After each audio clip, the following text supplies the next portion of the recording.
Subscribe to our channel and press the bell icon for the latest updates.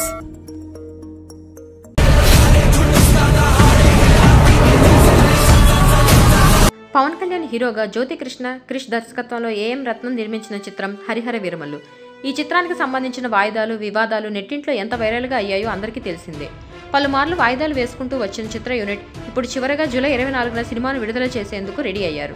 ఈ క్రమంలో July 3న ట్రైలర్ను విడుదల చేసి అంచనాలు పెంచేశారు. ఈ ట్రైలర్ చూసిన ప్రతి ఒక్కరూ ఆశ్చర్యంలో మునిగిపోయారు. క్రిష్ ఈ ప్రాజెక్టును మొదలుపెట్టారు. జ్యోతి కృష్ణ మార్పులు చేసి తన స్టైల్లో ఈ చిత్రాన్ని ఫినిషింగ్ టచ్ ఇచ్చారు. జ్యోతి కృష్ణ సింహ భాగంగా ఈ చిత్రానికి కష్టపడ్డ సంగతి తెలిసిందే. మరీ ముఖ్యంగా బాబీ డియోల్ పాత్రను జ్యోతి కృష్ణ మరింత అద్భుతంగా మలిచిన సంగతి తెలిసిందే. ముందుగా ఔరంగజేబ్ పాత్రకి మరో నటుడిని అనుకున్నారట. ఈ నటుడితోనే షూటింగ్ చేశారట. కానీ యానిమల్ మూవీ చూసిన తర్వాత జ్యోతి కృష్ణ మాత్రం ఈ ఔరంగజేబ్ పాత్రకి బాబీ డియోల్ పర్ఫెక్ట్ అనుకున్నారట. అందుకే ఆయన్ను తీసుకుని వచ్చి మళ్ళీ రీషూట్ చేశారట. హిందువుగా బతకాలంటే పన్ను కట్టాల్సిన సమయం, ఈ దేశం మా బాద్షా పాదాల కింద నలిగిపోతున్న సమయం, ఒక వీరుడు కోసం ప్రకృతి పురుడు పోసుకుంటున్న సమయం, ఇది నేను రాసే చరిత్ర, సింహాసనమా మరణ శాసనమా, ఈ భూమి మీద ఉన్నది ఒకటే కోహినూర్ వజ్రం, దాన్ని తీసుకొని రావాలంటే రామబాణం లాంటి వ్యక్తి కావాలి. ఇప్పటి వరకు మేకల్ని వేటాడే పులిని చూసి ఉంటారు, ఇప్పుడు పులిని వేటాడే బెబ్బుల్ని చూస్తారు. నేను రావాలని చాలామంది ఆ దేవుడికి దండం పెడుతుంటారు, కానీ నేను రాకూడదని మీరు చూస్తున్నారు వంటి డైలాగ్స్తో వీరమల్లు ట్రైలర్ అదిరిపోయింది.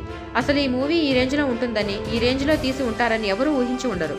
విజువల్స్, యాక్షన్ సీక్వెన్స్, బీజిఎం ఇలాంటి ఏ విషయాల్లోనూ వీరమల్లు టీం కాంప్రమైజ్ కాలేదని అర్థమవుతుంది.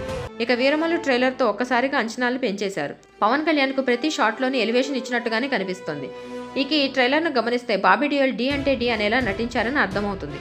జ్యోతి కృష్ణ ఈ మూవీ మేకింగ్ విషయంలో ఎక్కడా కూడా కాంప్రమైజ్ కాలేదని సమాచారం. విఎఫ్ఎక్స్ విషయంలో రాజీ పడకుండా ఉండటం వల్లే ఇన్నిసార్లు వాయిదా వేయాల్సి వచ్చిందట. ఇప్పుడు విఎఫ్ఎక్స్ పనులు చూశాక టీం 100% సంతృప్తితో ఉందంట. ఇక ట్రైలర్ చూసిన తర్వాత పవన్ కళ్యాణ్ కూడా హ్యాపీ అయ్యారట. ట్రైలర్ బాగుందని జ్యోతి కృష్ణని పవన్ మెచ్చుకున్నారట.